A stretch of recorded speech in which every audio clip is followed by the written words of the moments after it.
दोस्तों, ईरान पर हमले का प्लान आईआरजीसी ने फेल कर दिया है। पर्शियन गल्फ में ईरान के इलाकों की तरफ ड्रोन अटैक किया गया, जिसके जवाब में ईरान ने एयर डिफेंस मिसाइलें दागकर इजरायली ड्रोन मार गिराए हैं। एक तरफ समझौते की बातचीत चल रही है, तो वहीं दूसरी तरफ ईरान पर धीरे धीरे हमले भी किए जा रहे हैं। हमलों की शुरुआत हो चुकी है। ये खबर देखिए, यहाँ पर लिखा हुआ है। खबर है कि ईरानी एयर डिफेंस ने बंदर अब्बास के पास होर्मुजगान के ऊपर एक इजरायली स्टेल्थ टोही ड्रोन को मार गिराया है। अधिकारियों का कहना है कि ये खास अनजान डिफेंस सिस्टम का इस्तेमाल करके इसका पता लगाया गया और इसे नष्ट कर दिया गया, और ड्रोन का मलबा बाद में फारस की खाड़ी के इलाके में मिला है, यानी कि पर्शियन गल्फ में मिला है। पर्शियन गल्फ के इलाके में यहाँ पर अटैक होते हुए दिखाई दिया है, वो भी ईरान के इलाके में।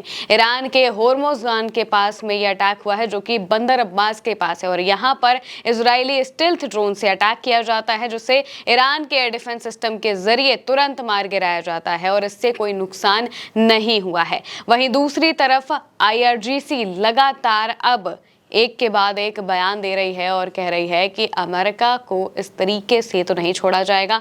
जरा सी भी गलती की, अगर कहीं से भी हमला करने की कोशिश की, तो भयानक अंजाम भुगतने पड़ेंगे।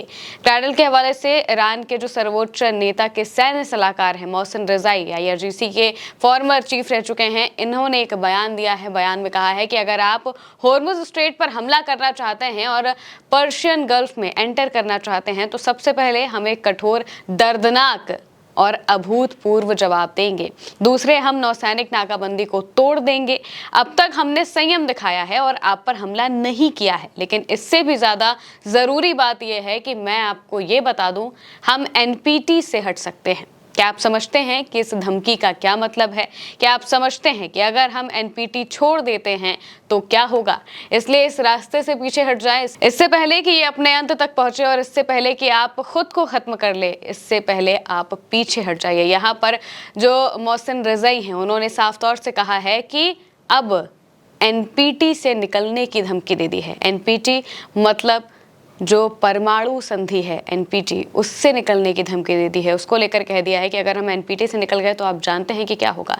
एनपीटी एक ऐसी ट्रीटी है जिसके जरिए सभी जो देश हैं वो धीरे धीरे परमाणु को कम करने का काम करते हैं, और यहाँ पर एनपीटी से निकलने का मतलब ये है कि ईरान जब चाहे परमाणु हथियार बना लेगा, और इसी वजह से उन्होंने धमकी देकर कहा है कि क्या आप जानते हैं कि अगर हम एनपीटी से निकल गए तो क्या होगा। यहाँ पर उन्होंने साफ तौर से बताया है कि आखिर ईरान क्या कुछ करने के काबिल है।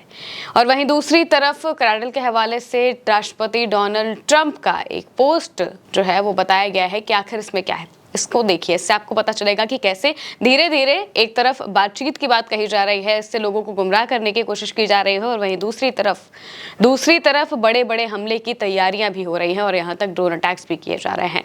क्रेडल के हवाले से लिखा है, यूएस राष्ट्रपति डोनाल्ड ट्रंप ने ट्रुथ सोशल पर एआई से बनी एक तस्वीर पोस्ट की, जिसमें एक यूएस ड्रोन ईरानी नौसेना के जहाज को तबाह करता दिख रहा है, और साथ में कैप्शन लिखा है आवियोस। आवियोस का मतलब है, स्पेनिश में आवियोस को बाय कहते हैं, यानी कि यहाँ पर बाय का मतलब है आवियोस, और यहाँ पर डोनाल्ड ट्रंप ये कहने की कोशिश कर रहे हैं कि वो हमला करेंगे और फिर सब कुछ तबाह कर देंगे।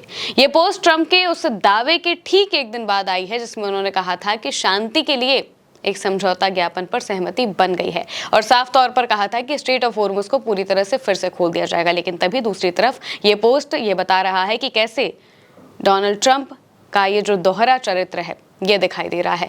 वहीं दूसरी तरफ नेतन्याहू की तरफ से भी पोस्ट किया जाता है। एक तरफ तो जहां उनके ड्रोन्स को, इजराइल के ड्रोन्स को ईरान गिरा रहा है और इजराइल हमला भी कर रहा है, तो वहीं दूसरी तरफ नेतन्याहू पोस्ट करके कहते हैं कि परमाणु के मामले पर उनकी और डोनाल्ड ट्रंप की राय एक है, और ईरान को परमाणु हथियार बनाने नहीं देंगे। इसके लिए जो कुछ भी करना पड़े करेंगे, और इजराइल हर हमले का जवाब देने के लिए हक रखता है। ये बात उन्होंने लिखी।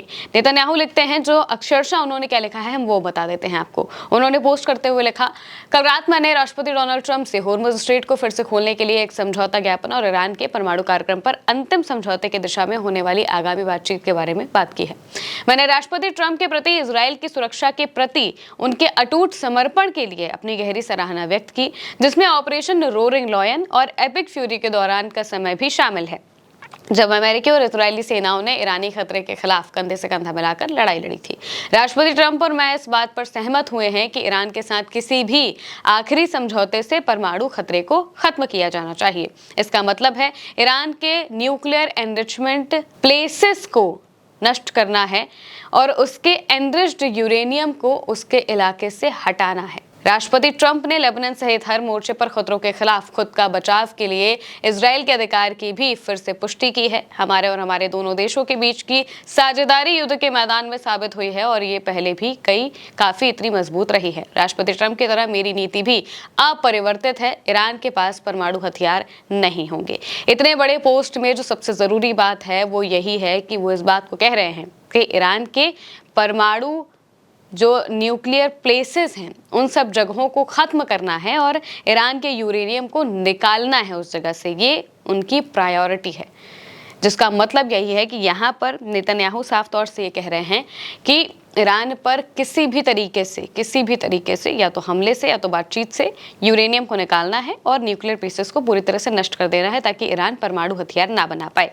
अब ईरान ने साफ कहा है कि भाई हमारा यूरेनियम कहीं नहीं जाएगा, यूरेनियम हमारा इसी जगह पर रहेगा, हमारे देश के अंदर रहेगा। इसके लिए हमारे देश के लोगों ने भयानक बलिदान दिए हैं, जिस वजह से ये यूरेनियम ईरान के पास ही रहेगा। और तभी नेतन्याहू ये कह रहे हैं, तो इसका मतलब यही है कि बात नहीं बन पा रही है, समझौते पर तो बात बिल्कुल नहीं बन रही है और नेतन्याहू किसी न किसी तरीके से डोनाल्ड ट्रंप पर प्रेशर डालकर ये चाहते हैं कि बस अब हमला किया जाए। और यहाँ पर उनका कहने का मतलब यही है कि ईरान पर हमले करके या फिर कुछ भी करके उसका यूरेनियम निकाला जाए और साथ ही लेबनान और बाकी जगहों पर भी हमले वो जारी रखेंगे।